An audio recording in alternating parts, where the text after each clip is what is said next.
So Okay. that we probably should still have. Okay, I'll probably check because I need to go grab the diet. So do you know if Arian's coming?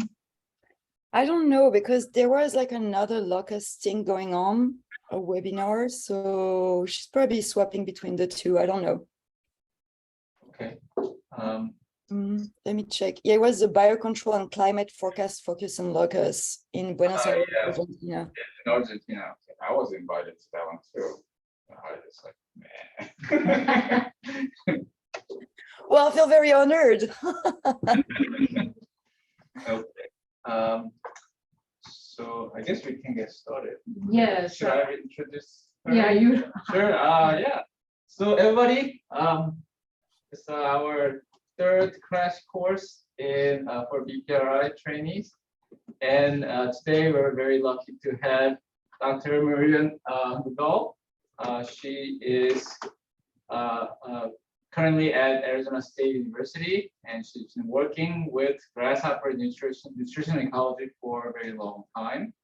And today she's going to give us a crash course on nutritional ecology.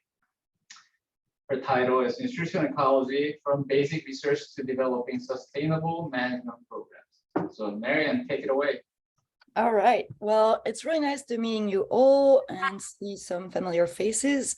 So as Ojun said, my name is Marion. And one thing about me is I am absolutely obsessed with insects, and I've been since I was a child. So let's see. This is why I first got my master in France at the Institute of Research on the Biology of Insects, where I worked on kissing bugs and spider crab. So after getting my master, I decided I wanted to keep up with entomology. And so I moved to the United States, where I got my PhD with Spencer Beamer at Texas A&M, assuming some of you guys may know him. If you can see on the picture, I probably spent way too long in Texas. So once I graduated, it was time for me to move on, and I decided to go to the Northeast. And there I did a first postdoc with John Tucker. I was actually working on slugs. And this is where I learned how the road rage behind a Hamish buggy, an experience I never thought I'd ever had. And when that postdoc was over, I decided to do another postdoc, this time working with RNCs, which again, probably some of you already know. And I've been fortunate to go both in Australia and also spend a lot of time in West Africa and Senegal working on the Senegalese grasshoppers, which I will be talking a little bit about. But in 2021 was time for me to make a decision. So I realized three things. One, I was absolutely in love with Arizona. This place is beautiful. Two, I really should not go swimming in water in February just for Instagram. It's not my finest idea. It was really cold. I regret it. And three, I needed a green card. So I applied to a job as an instructor. So that was a position that was newly created at Arizona State University. And basically the way I think of myself is I am the Tinder between the School of Life Science and BPRI Honors College. So that's not really exactly what's written in my position, but that's how I think of myself. So basically I help honor students find lab in the School of Life Science to do research. And I help faculty in the School of Life Science finding honor students to work in the lab. And then for the rest of the time, I create and teach honor section in biology. And one thing that it does is I get to stay with my friend from the Global Locust Initiative, which is the initiative spearheaded by Marion, and I still get to hang out with them. So it's amazing. So a little bit about my research. As I mentioned before, I do nutritional ecology. So here are some of the questions that really interest me. Which food components are important? How food components influence foraging behavior? And what are the consequences on performance? And the overarching goal of my research is to figure out if we can use this knowledge to develop sustainable management program. And I'm an organismal biologist, so I really like to tie some of the finding I get in the lab, like this very basic research, to what's happening in the field. And so I do a lot of field work, and this is what I'm going to try to talk a little bit about right now. And I was reading a paper about fieldwork, and what I found was this paper that talked about the gender difference in attitudes towards undergrad fieldwork. And they described fieldwork as being presented as a tough and heroic activity, a particular kind of masculine endeavor. I could not agree more, actually. I think it's very tough and heroic, and I'm going to give you an example of how masculine I am in the field. So this is an ant that you can find in Australia. It's called the bulldog ant, and he has a mean mug, but it's also a really, really, really mean ant. So he has probably the one of the most toxic venom of all insects. And there was a nest right outside the station where I was staying in Australia, where I was studying Locust. So I decided to be very tough and heroic and go and film the ants. So I'm going to show you this video right now of me being tough and heroic and filming Myrmecia species, the bulldog ants.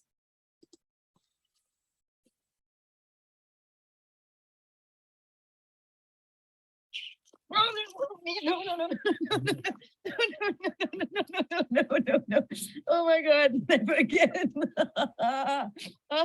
Where is it? So clearly, fieldwork is a tough and heroic activity, which I just demonstrated. I don't know how more masculine I can get than that. It's like really tough and all. Here are some more pictures of my adventure in fieldwork. So this is a rattlesnake. This is the actual specimen. The picture was taken of it, of a guy that I almost peed on. So I went to the field and there's no facility. And so I had to go behind a juniper and I crouched and it was between my legs. So I'm very lucky I didn't get bitten. This is another adventure I had. So this is Pennsylvania. This time I was working with commercial farmer. And this guy here, his name is Joe Anker. I decided that to prove myself and to prove that I really knew what I was doing in terms of planting corn a certain way, I had to climb on the tractor with his son and basically sit on his son's lap in the tractor and point to his son where he should plant corn. So that was a very also weird thing. So why do we do field work? Like, why do we do that to ourselves? Well, one of the reasons is because A, it is really fun, and two, there is actually a lot of evidence that fieldwork is amazing. So for example, if you do a field-based course as an undergrad, you're more likely to develop confidence, you're more likely to stay in the ecology or evolutionary biology field, you will complete college at a higher rate and finish college with a higher GPA. So fieldwork is amazing. But one thing I want to talk about is like field work is not always the same, and there's a lot of privilege that goes with field work. So this is a paper I found about underrepresented people doing field work and like the risk inherent. So for example, if you're a Black person and you're doing field work on a private property, you might be worried about like the police approaching you. You can see some hate messages. For example, when I was in Pennsylvania, there was a lot of really hateful signage on the farm. One of my favorite ones was repent or perish. And so I found some resources that I thought were really useful that are about you belong here. So no matter what is your background, even if you're a puny woman like myself, a 5 foot tall, you can do field work. It's totally amazing. And it is really the duty of the leadership and the university to keep students safe. But as a student, there is a ton of really, really good advice here about imposter syndrome and just like communication with your PI. And there's also a really great tip for faculty about like managing people that are going to do field work. So anyway, stay safe out there and have fun in the field. I'm going to get off my soapbox a little bit, but that was just like a little thing about diversity and fieldwork. Okay, so one of the things that I told you I really like doing is developing ecology-based management program. And I'm going to give you a very simple example of what that means exactly. So this is a picture of our field station in Ganda in Senegal. And we had a little bit of an ant problem. I don't know if you can see here, but there was like a lot of ants in the lab. So somehow, and I don't know how, I managed to convince my colleague at the station to chase a chicken with me for a good 20 minutes. And then when we got the chicken, I was like, well, that's a natural like top-down predator. So we're going to attach it to a fan. And basically what he will do is he will control the ants by eating on them. So basically I introduced top-down control to my system, right? So I'm like really proud of myself. Unfortunately, the chicken was really freaking out by being tied to the fence. So all he did was like pooping all over the field station, and he didn't touch a single ant. So we had to release it. But regardless, this is the principle of developing ecologically management program, is using feeding preferences of either predator or even bottom-up control to manageably sustain the pest that you're trying to control. So this is a failed example, but I'm going to give you a little bit more successful example later. So I started my journey in the US by working on Melanoplus differentialis.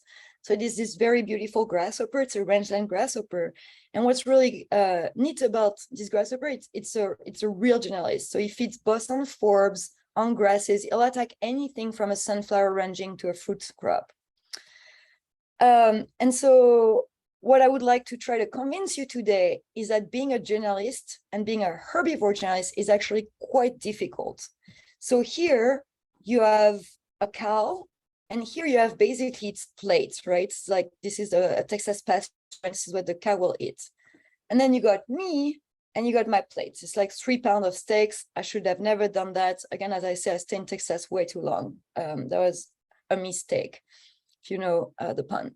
But anyway, now if we look at the difference between my food and its food, we will see there's a lot of difference. So first, let's look at my mistake. So again, because it is muscle, it's mostly made of protein and fat. So there's almost no carbohydrates. So it's very rich in protein. And now, if we look at the composition of a Texas grassland, what we're going to see is like there is a lot of variation, and it is mostly carbohydrate bias. So basically, between the cow's body and its food, there's a huge asymmetry, and there's a lot of variation. So when a herbivore is eating, he has to address those two things, the variation and the fact that he's deficient in protein. And so that's why in the early 90s, in Australia, people developed a framework to think about nutrition and herbivore, and it's called the geometric framework. And that's something that you probably heard about from Spence Beamer before. But basically, the idea is you take nutrients that are fitness relevant. So for example, if you're a herbivore, it's going to be protein and carbohydrate. And they define what's called your nutrient space. So if you have an intake target, that's the optimal quantity of this nutrient that you should ingest. And if you have a food that's nutritional balance, it will define a rail and they will align. So intake target and your food will be on the same space. So every time you take a bite of that food, it'll bring you closer to your intake target. However, very often you're dealing with food that are unbalanced. So in this case, for example, the nutritional rail defined by my food, and intake targets do not align. So I'll get an example of wine. So for example, now I'm wine and my intake target is 1-to-1 ratio. That's an example. But wine contains more sugar than it does protein. So I've got one solution, right? I take a sip of wine and I immediately meet my sugar intake. But I'm in deficit for protein. So what I can do is I drink a glass of wine, and then, I'll overconsume a little bit of carbohydrates, and I will still be a little bit of deficit of protein. Or third and final solution, I drink the whole bottle of wine. And this is my favorite solution because now basically what's happening is, although I've overconsumed carbohydrates, I've finally reached my protein intake. And that's called compensatory feeding. And also herbivorous insects are not drinking a bowl of wine in the field. That's basically what they're doing with plants, because again, plants, remember, they're very poor in protein and very rich in carbohydrates. So often insects will consume a lot of plants to reach their protein intake. But now when you're dealing with a generalist insect, like something that grazes, something like my grasshopper, Melanoplus differentialis, that can eat anything from a fruit crop to a cereal, you can have different sorts of food. So now we got the wine, and again, because I'm French, let's say I have escargot, I have snails. What I can do now is take a bite of snail, a sip of wine, and that can bring me closer to my intake target. So that way I can reach it, although I'm eating from food that are separately unbalanced. So let's keep that in mind. So now I'm going to tell you a little bit about my postdoc work. So keep the geometric framework in mind, and let's see how we can use that to develop sustainable management program for, first I will tell you about slugs, and that work was done in corn and soybean field in Pennsylvania. And then I will switch gear and move to West Africa to talk to you about millet and groundnut field in Senegal. All right, so first question, and you guys can unmute yourself and talk to me. So this is a hay mower. What is covering the hay mower?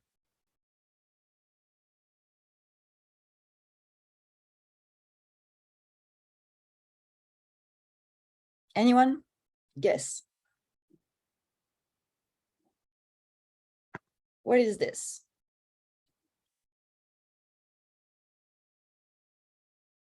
All right, I can't hear you guys, you are muted, but anyway, I'm gonna give you the answer. Those are slugs.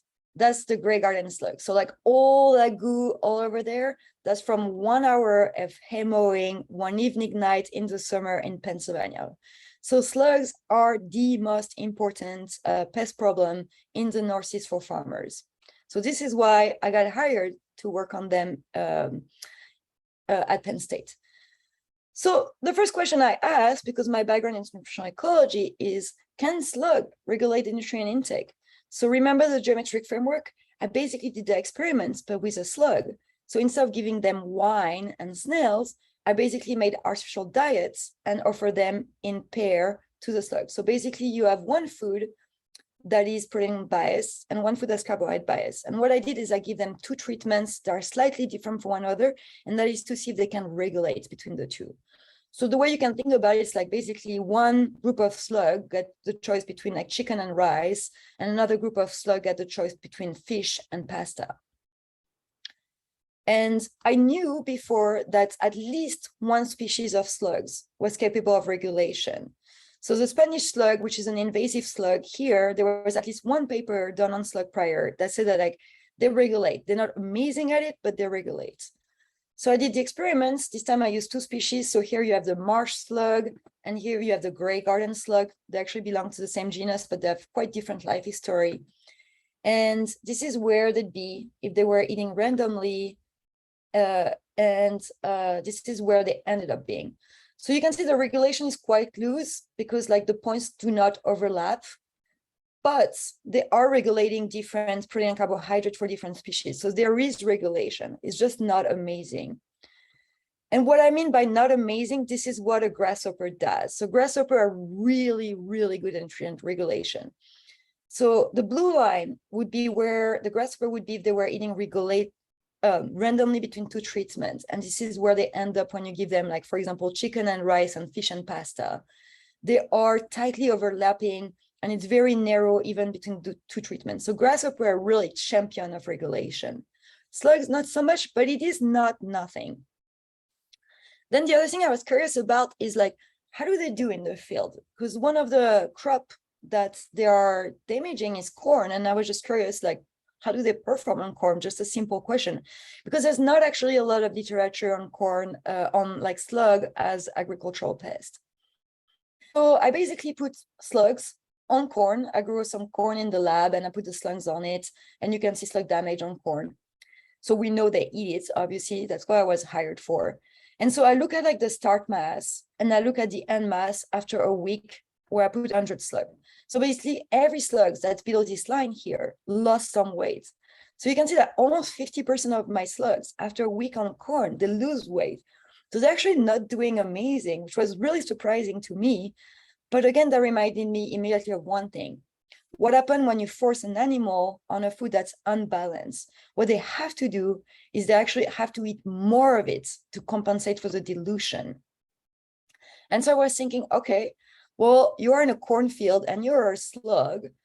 There is not a lot to eat beside the cash crop, the corn. So maybe, you know, like the other elements are there, you know, like the humidity is great because it's in the Northeast, you have place to hide because, you know, like it's a big agricultural field, but you don't really have a lot to eat beside the corn that's planted there.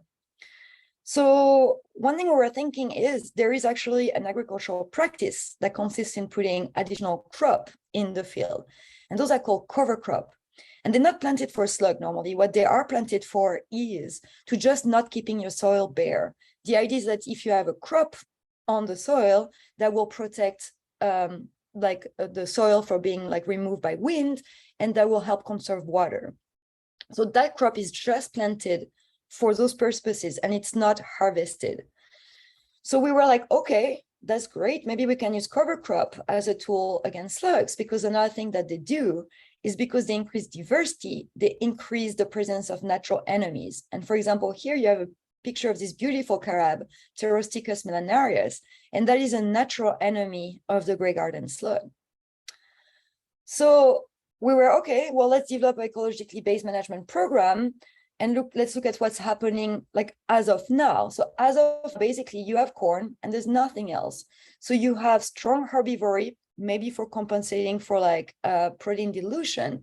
And you have a very weak recruitment of predators because there's not a lot of diversity in your field. So now if we add cover crop between the row of corn, what we do is like we offer an alternative plants for the slug to feed on, and we increase predation by increasing diversity in the field. So we're like, okay, let's work on that. Now, another thing I have to tell you about cover crop, the way it's done normally is here you have a field that's bare, so there's no cover crop. And this is where a farmer will plant, its corn row. And now this is a field with cover crop. And for example, the cash crop will be planted in the middle. So like the crop that you see here, it's rye. That one is not harvested. It's just a cover crop. It's just there to be there, basically to help protect the soil. So you plant your cash crop in between. Now, another way to go about it is you can kill the cover crop at the beginning of the planting season. So basically you will plant corn here, but first you kill the cover crop with herbicide. The reason farmers do that is they do not want competition between your cash crop and your cover crop. So they want to kill the cover crop before planting the cash crop.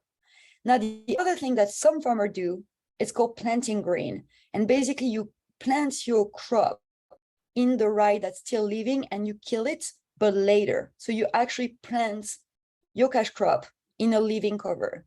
And so we wanted to see the difference between bare, so when you have no cover crop that conventionally managed, which is planting brown, and crop that is managed by planted green. So like it's killed much later.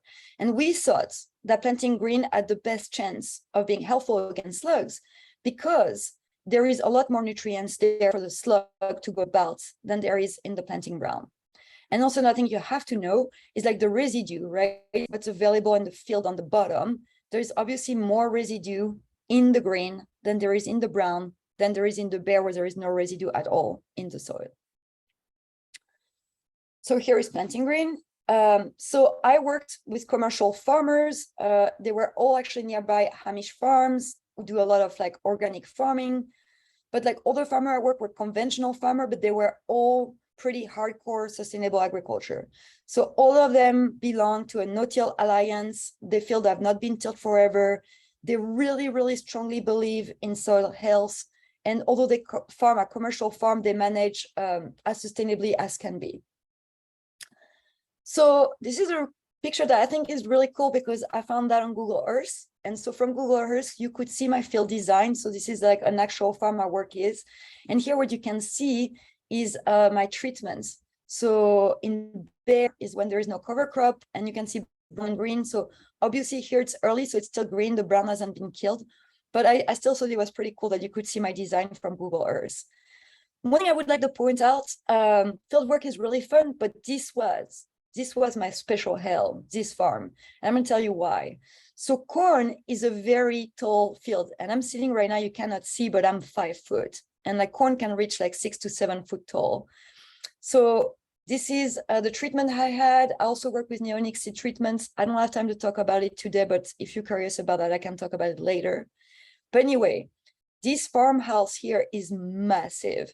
So I had to first arrive to find my field and find the entrance here. Then I had to wade my way through like several feet of corn and find my first flag that announced the beginning of my treatment. Then I had to somehow follow the row, find the edge of my like flags and etc. And then, obviously I was surveying my field, so I had to walk along it for like many, many miles. And this is 8 acres of corn. So that's a lot of like wandering around a maze of corn that's basically taller than you are. Another thing you have to know about corn, this is what the edge looks like. It's a horrible plant. Like this is made of silica, so basically glass. So it's cutting your face as you walk into it. So this is what I wore when I was doing field work. So I had a bandana to protect my cheekbone because otherwise I would like be cut raw. And like that picture here, what I'm standing in is a conventionally managed field corn. So here the space between the row is 30 inches. The reason why this farm was my special hell, it was planted in 15-inch row, so half of that. So I have the space that's presented in this picture. So this is what a 15-inch row looks like. So now being in like 6-foot tall plants, and this is how much space you have to go in, and it's 8 acres you have to labor. So it was not really great if you were claustrophobic. My undergrad and myself, we got lost many times. I had to yell at each other to find the edges, and we had to use the sound of car by the road to find the exits. It was pretty hard. But anyway, let's go back to being a field season when corn is still small and nice, and here it's like 30-inch row, so it's like wonderful. So the first thing we did is measure corn damage. And one thing that's pretty great about slugs is like they're very weird creature, but like they basically have a radula, which is a tongue with ever-growing teeth. And basically when they eat, they're scraping the surface of the leaf. And so what it does, it leaves a very, very special like type of damage. And so when you go in a field, you can recognize what is damaged by a slug versus what is damaged by another pest. And so we did some transects. We like in total did over 230 transects, and for every one we ranked each plant and we gave damage number ranging from 1 to 4 depending on the percentage of plant that was removed. And so what we found was that as the percentage of residue cover increased, we see that the damage by slugs on the plant decreased. So remember, the green plot has more residue than the bare plot. So we saw that basically it was working. We saw that like there were less damage on corn plants than that were planted in the green field than they were in the bare field. And like the different shape indicate the different farms are working, because there's a lot of variation between farms. When we looked the following year at soybean, so I work in corn and soybean, unfortunately, we didn't find the same result because basically what was happening with soybean, it was a crazy slug years. So basically, regardless of the percentage ready cover, the percentage of damage was really high. It was nearly like all the plants were hammered, completely hammered, regardless of the treatment. But at least we saw that in corn, it was working in alleviating our slug damage. So now, as I told you, I was also curious to look at like the other effect cover crop.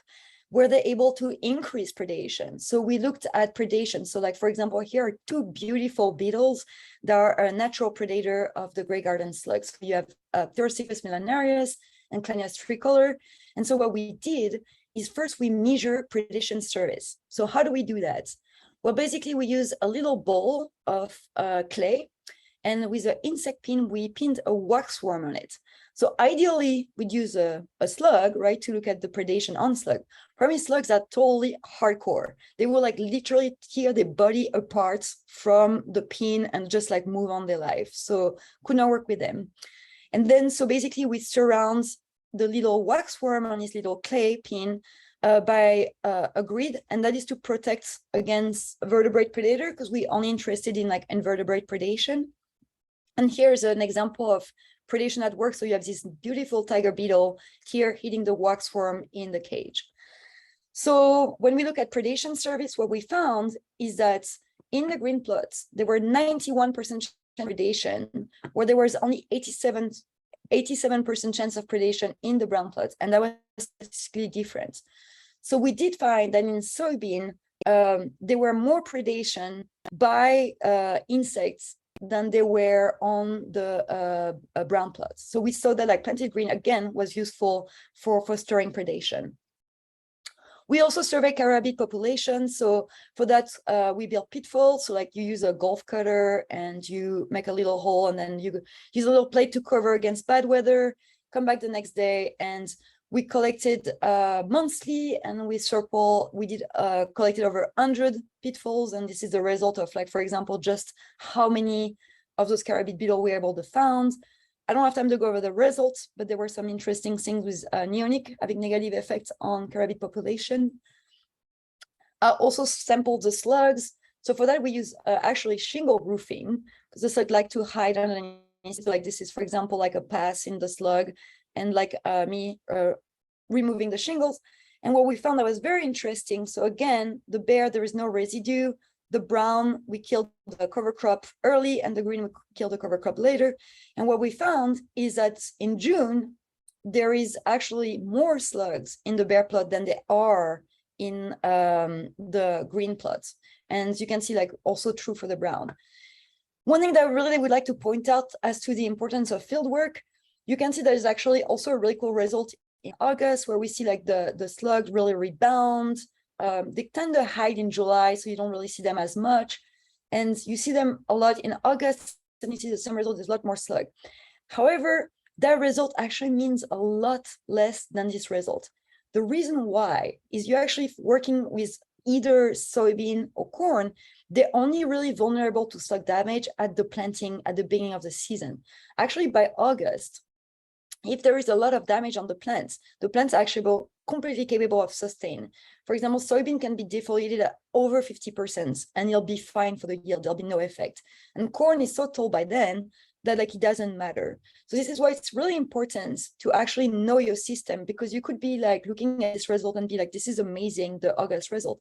But actually this result is the one that really matters, because here it's important that like the planting green is helping protecting against the slug damage.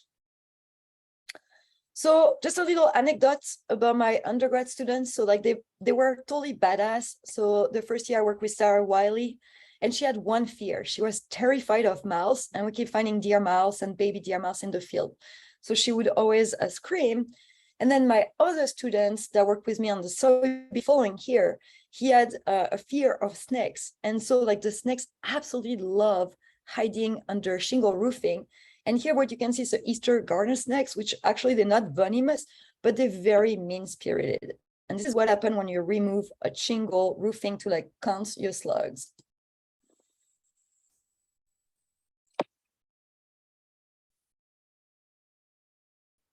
So basically, I get to traumatize 2 undergrad students. So Sarah says she'll never work in corn ever again because of the farm planted 15-inch row.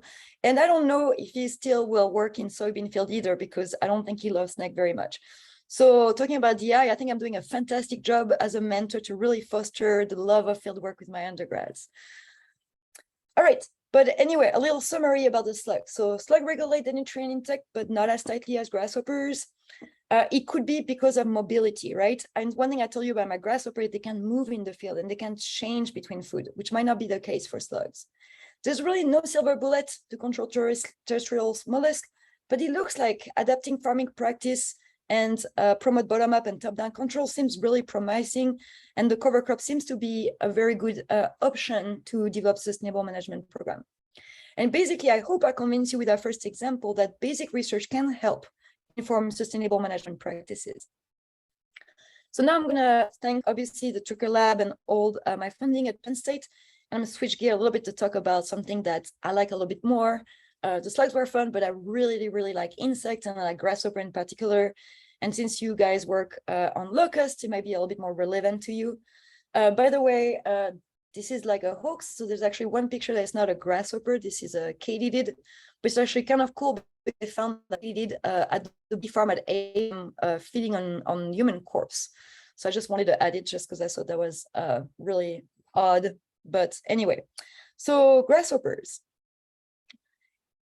I told you being herbivores is difficult because you have to eat a food that's basically poor in protein. And your body is actually rich in protein, but your food is not.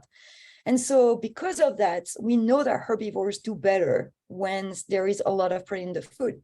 But one thing that's strange about grasshopper is that, like, okay, there's some that regulate for protein bias intake. That's what this now trying to remind you, is that it's a protein biased food. But it's actually a lot of that, like, will depend on the population. Some population regulate for protein biased diet, some regulate for carbohydrate biased diet. But then when you look at locust, there's a lot of them that regulate for carbohydrates. And that's really strange because, again, it's a herbivore. It's basically a vegan. Like, the food it's eating doesn't have a lot of protein. So the first person that maybe started thinking about that was RNCs. And so she had a paper that came out in 2012 that came out in Science, where she showed that like if you have overgrazing in a field, that actually lower the plant nitrogen content, and Locust seems to love that. So I thought that was amazing, and I was done with slugs. I really wanted to go back to work with grasshoppers, so I emailed Ari, and she made the mistake of the first time we met, we went drinking, and it was actually at Texas A&M, and she said that I'm always welcome in Tempe. So I took her literally, applied for a postdoc, and started working with her on the Senegalese grasshopper. So you all know about Locust, but just to reiterate, I wanted to like highlight the damage En mi vida vi algo así, gordo. Locust can do. So this is Argentina in parece nube de humo. 2017. Sí. And this is a field, and this is like the South American locust.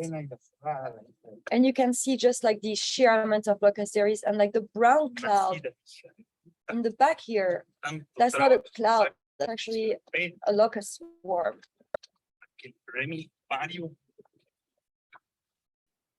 No ha venido ni la mitad, han llegado todavía. Mira lo que es. Ya cuando se asienten todo eso, no queda ni la tierra. And you can actually hear the farmer is pretty soul crushing, like they're talking about like how much effort was put in planting the field and like how everything is gone. So that's what Locust can do to agriculture. So in my case, I work mostly with the Senegalese grasshopper. So it is a non-model locust. It does change color at higher density, and it does migrate, and it is considered like the most important grasshopper pest in the Saharan zone of West Africa. It started outbreaking in the 1970s, and before that actually was not really recognized as a pest. It was not really a problem, so that's like a new emergence. And one thing that's interesting about it, and I want to keep in mind, and that's kind of a feature of locust, is that they can move. They move a lot. And for example, that guy can fly up to 350 kilometers in one night. Okay, so let's go back to the geometric framework. What does the Senegalese grasshopper do? So I give it like food in options, so artificial diets, example like the wine and the snail, and I look at what he was doing. And again, it's a grasshopper. They're really good at it. So you can see this very, very tight regulation. And what's interesting is like when we look at the optimal nutrients quantity it shows it is carbohydrate bias, which is again surprising because it is basically a vegan trying to fan for protein. Then I give it different food that range from very carbohydrate biased to very protein biased, and look at its performance. So the performance index is like molting rates, developmental time, mass gain, etc. I made like a amalgam index of performance. And what I see is that it actually is peaking around a carbohydrate biased diet. So I know that's like what the insects both prefer and perform better is carbohydrate bias. So we're curious to see how does that translate to the fields? Like where are they in the environment? So in Senegal, this is like the most common landscape where the grasshopper is found. So you have like grazing fields. You have groundnut, which is basically peanuts, and that's a nitrogen fixer. So that's usually planted in rotation with millet. So it's the equivalent of like soybean and corn being planted in rotation. So you have your nitrogen fixer, which is a forb, and then you have your grass, which is the millet. And so for this grasshopper, unlike Melanoplus differentialis, it won't eat forbs at all. It will only eat on grass. And then you have fallow field. So fallow field is when the farmers, they realize that the soil is getting very poor and nothing is growing anymore. They just let it go, and basically just weed grows in it. And so what we did is we sampled all of this landscape, and we did that in 2 villages with 10 farmers, and we recover over 36 plant species, and we measure over 250 individual plants. And I'm really using the royal we here because all clean carbohydrate assay, that was my amazing undergrad, Natalia, that ran them. And basically when we looked at, for example, a grazing field, so here you have the plant protein content, the plant carbohydrate content, and we look at the plants present in the grazing field. Here is, remember, the intake target that I measure in the lab, so that's where I know they want to be. And I look at the plants, you can see some plants are near the preferred intake target, but actually a lot of them are not. And so we're able to construct, by plotting the performance index, we can perform like a heat map where we can predict how well they're going to do in a landscape compared to the plants that are present in that landscape. And so we did exactly just that. So we looked at like millets, groundnuts, fallow field, and grazing field. And what we found is that there were a lot more plants that were closer to the highest performance in the fallow field than they were in the other landscape. So those are like the grasses that like the grasshopper really like to feed on. And you can see, for example, in the grazing feed, they are there, but they're more protein biased because they're just like starting to grow. And so then what we did is like we sampled the population. And so what we found is that there were a lot more grasshopper in the fallow field than they were in the other. And what we found that was also interesting is when we look at the phenotype, we find that the brown morph, which is the one that's present in high density, was also more present in the fallow field than in the other landscape. So we did found that where there were more plants that closely match the optimal nutrient intake and what they choose, the grasshopper were more abundant. So we have this really cool correlation. However, I like to remind you that correlation is not causation. So for example, here is a number of people who drowned by falling into a pool and the film Nicolas Cage appeared in. So again, in science, causation and correlation are different. So we're like, okay, well, let's see if we can prove that there is a relationship between the plant nutrient contents and grasshopper performance. So what we did is we took a millet field and we basically fertilized it. So basically by fertilizing, what we are doing is we increasing the protein content of the plant. So we had a control treatment that received no fertilizer, a medium treatment, and a high fertilizer. And then we built cages and we trapped grasshopper in those cages, which was a lot of work. So to build our field cages, because again, we are working in West Africa, so we have to carry all the material. So we did practice in Arizona to like get the prototype of the cages. Then in duffel bags, I carried a bunch of mesh to Senegal. And then with the help of our amazing collaborator in Uganda, we actually built the cages using staples. And it was pretty amazing because anybody who has done field cage experiment know how difficult and tricky they are. We recovered every single grasshopper that we put in. So every single grasshopper that we put in those cages were accounted for, which was pretty amazing. And this is us after the end of a long day of building those cages. I actually remember feeling pretty sick that day. I actually remember vomiting at the end of the night. The food was sometimes hit or miss in West Africa. But anyway, let's look at the results. So here on the x-axis, you have the time of fertilization. And then on the y-axis, you have the average number of locusts alive. And here you got the male. And you see for the male, it didn't really matter the treatment. But for the female, we see that like there is actually better survival on the control. So remember the plant that did not receive fertilizer. And that is really against the dominance idea in like ecology and nutritional ecology. Normally you fertilize something, insects do better because they are limited by protein. But in our case, they're really doing better when the plants are poor in protein. So then also we looked at what was happening between the male and the female. So we see what was happening. So they were actually reproducing in the cage, which was amazing. So then what we did is for every single cage, and we had a lot of cages, we had over 80 cages, if I remember correctly, we scrapped the 10 first centimeter of surface of the soil to look for egg pod. And we count those egg pod. I then brought the egg pod back in the lab and I counted and weighing them. And it was a pretty intense exercise. I really like bad pun. I'm sorry, I'm not sorry. And so we found excellent results. So first, I was very devastated because there was so much work. And when I look at the average number of eggs per cage, there were no difference. So like they did the same. But however, when I started weighing the eggs, what I found is like, although there was the same number, they were actually lighter on the high fertilizing treatment. So the female survived less when there were more protein and the eggs they laid were lighter. So that was really cool. And so what we hypothesize is, okay, well, those grasshoppers, they have to migrate, right? They have to go very far. So maybe they're just carb loading, and that's why they want so much carbs. And that's why they don't care for protein. It's because they're trying to build up their fat reserves.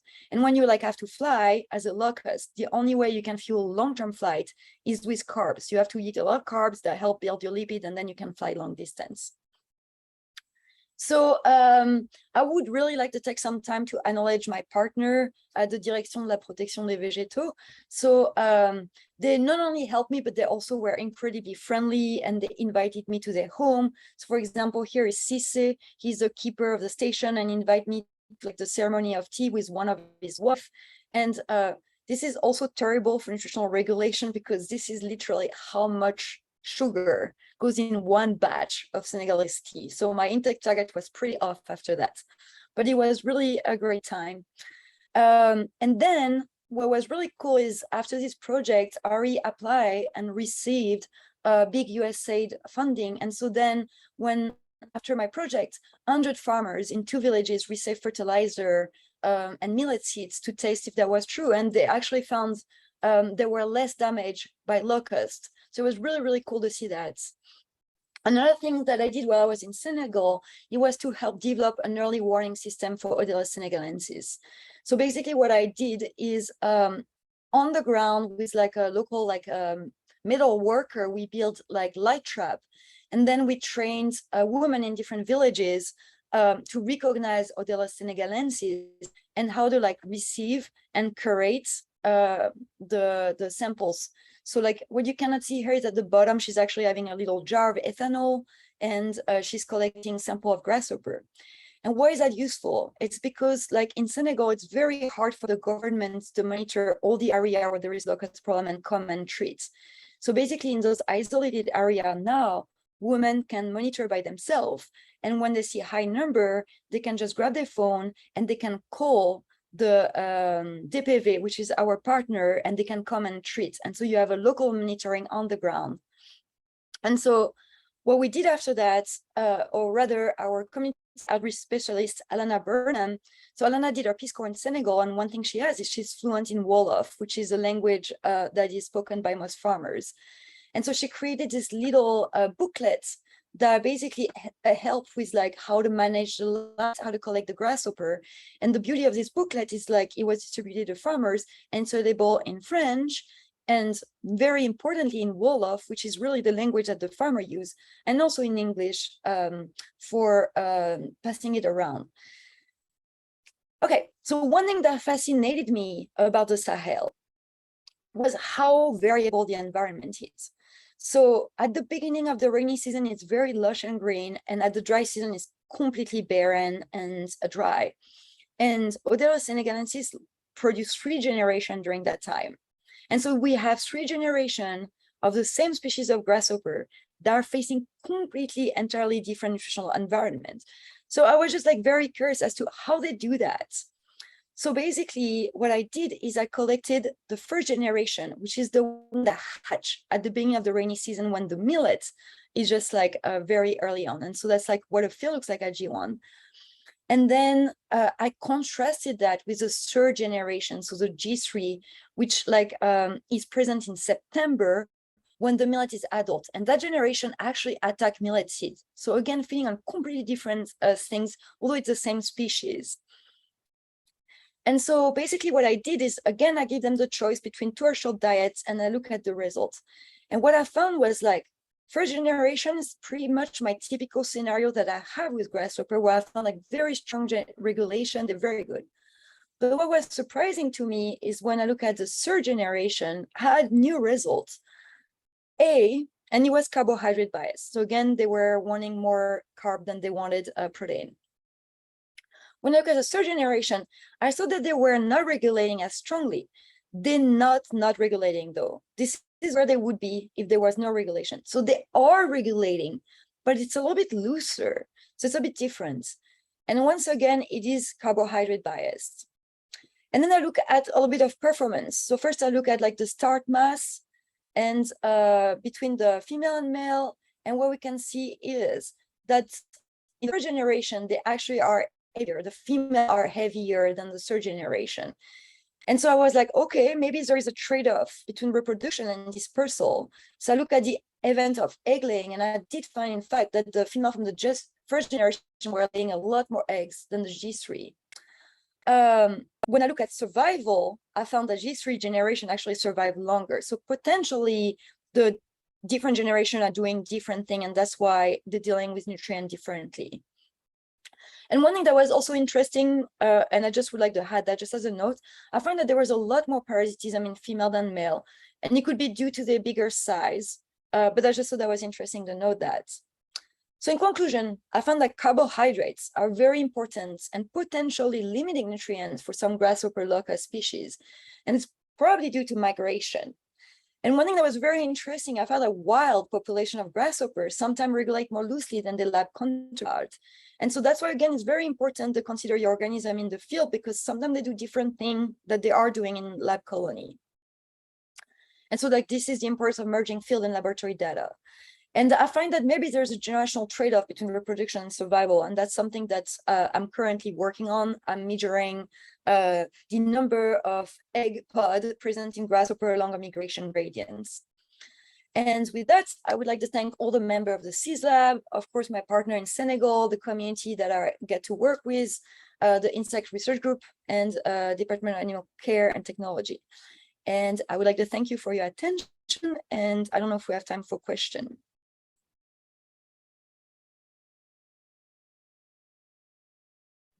We have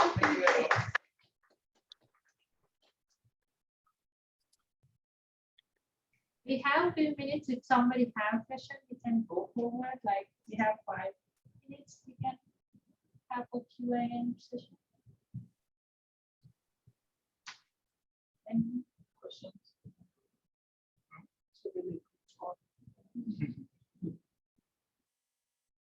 Well, if you have no question, I have questions for you. Would you mind sharing, and if you haven't done field work, it can be like a camping, what is your most memorable field experience?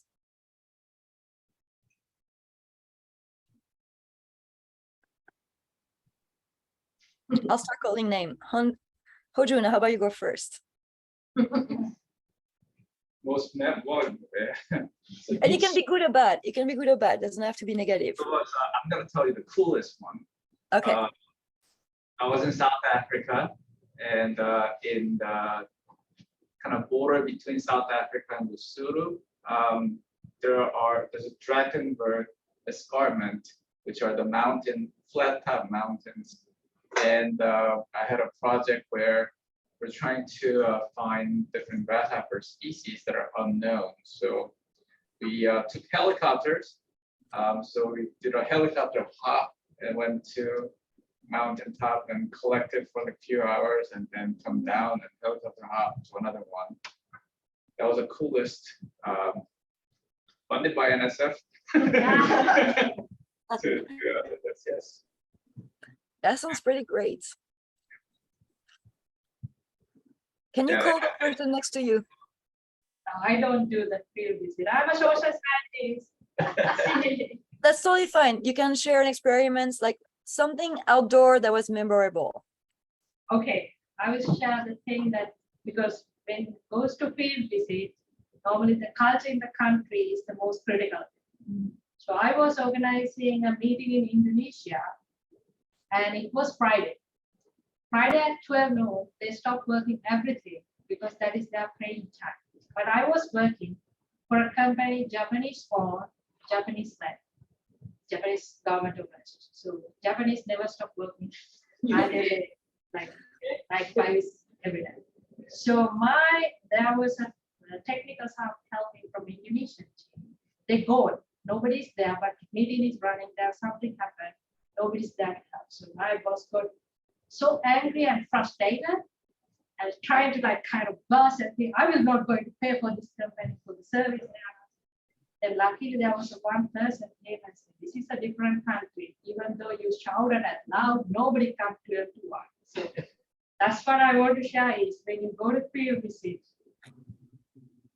learn about the culture before you speaking. That may other people may think you're very rude, but it is Yeah, culture, they never come to a twice. Celia? Me? I haven't been doing a lot of field work, but something silly that happened to me that was kind of funny, and that's kind of like the story that I always tell is that this one time I was with Maeva doing field work and with some other members of our lab. So I was going to the bathroom outside, and there was a porcupine next to me like the whole time, and it was making noises, and I was scared. I was too late. So anyways, I'm scared of porcupine. So what was making the noise? The porcupine Oh, it was a porcupine. next to me.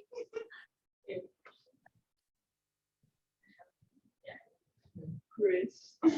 I don't have anything funny, but I used to do a lot of aquatic field sampling, and that always came with its own adventures. Just between the struggles and the fish, because we did macroinvertebrates, and so it was basically us versus the fish every time. So we had to have fish specialists come and help us like tackle some of the large ones. And use some like electrofishing stuff as well. So that was always fun, just jumping into the water and having to. Yeah, we're both fighting for the same resources. So, yeah. My turn. Yeah, I think the field work with Hojong here and Vivian is fun, but I think for now the most memorable was like when we planned it for months when I was in PhD for collecting honeybees in Seychelles. And of course, like bees and rain doesn't work really well, but it decided that the strongest hurricane of 15 years was happening during the 10 days of my collect.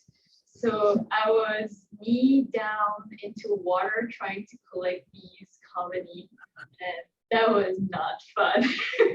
Yeah, and don't like honeybee gets pretty aggressive when there is bad weather. Yes, so try to swim, approach calmly bees, and then they just swag, so you back up, and then you try, and so it's like, then you try to go behind the hive or behind the colony. So it's like, it's a stalemate, you know, but usually the bees win, so. How about people on Zoom? Rachel. I mean, I've done a lot of field work, but nothing super memorable. Just pacing back and forth in fields, looking for horned lizards. So it was fun, but didn't find a whole lot. Once in a while, a bull snake, which was cute. Rattlesnake here and there.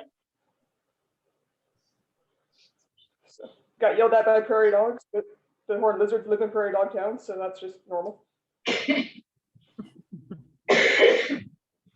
Thank you. How about you, David?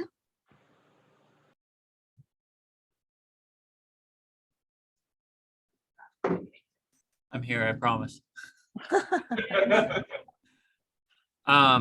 Yeah, no, I know very little about ecology, so I was just trying to follow everything you were saying, but I thought the part about the high consumption of carbohydrates for grasshoppers was really interesting, and I look at gene expression mostly, so I'm wondering if that could be affecting it somehow.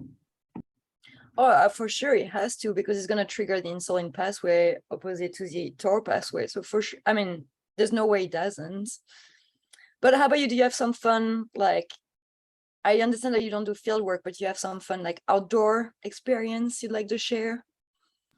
Oh, I used to be a Boy Scout, so done plenty of crazy outdoor stuff. Not sure if I've had any crazy encounters with animals though. Yeah, I've seen the occasional snake and stuff, but nothing venomous, nothing deadly.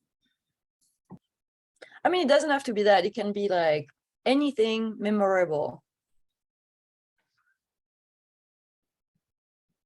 Well, it caught me off guard here. I know it's what I do. All right. Well, I think one of the craziest outdoor things I did was and this is a kind of a little bit of an ironic story, but real quick is my troop, we biked the whole state of Washington. So we started in Eastern Washington and Othello and biked all the way across the Cascades and to Seattle.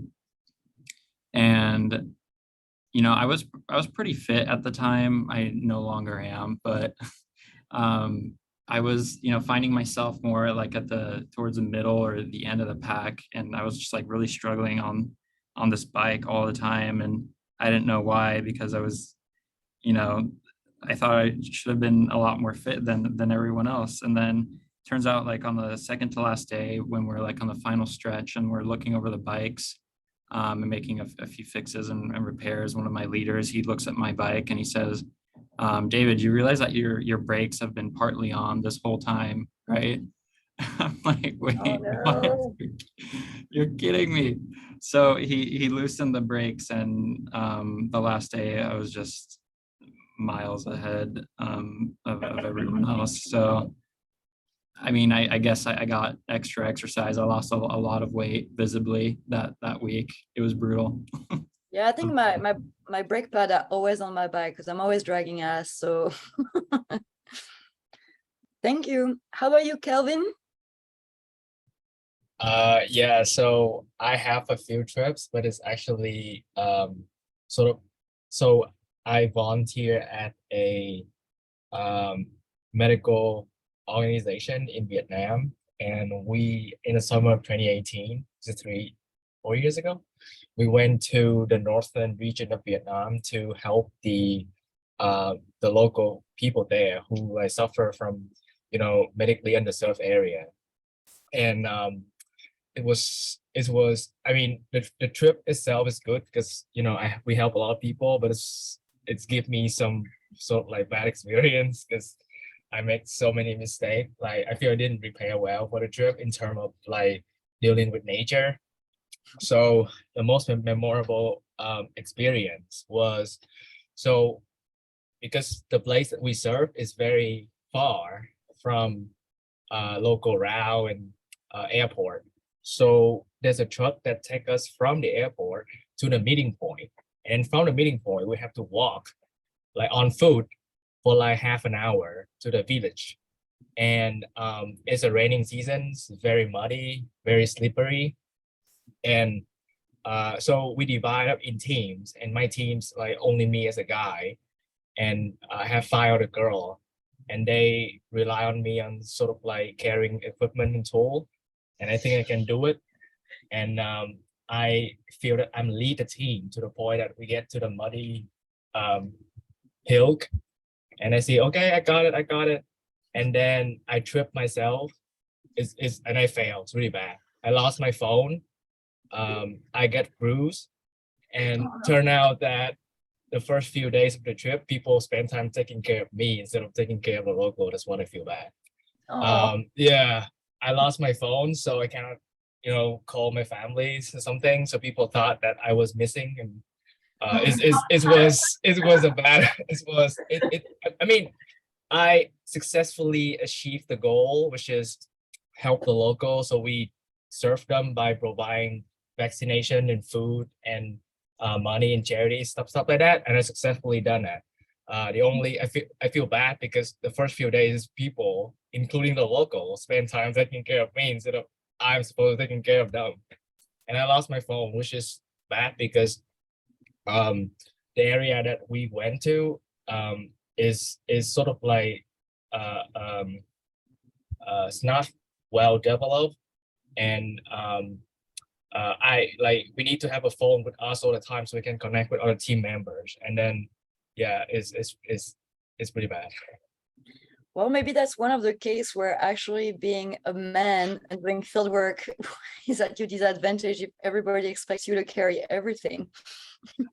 Yeah, I mean, it's look easy, but it's not easy because it's muddy, it's slippery, and like when you trip, you fall, and is a hill, so it's really bad. So I mean I sort of underestimate how powerful nature is, I guess. I mean, but it's give me some very big lessons.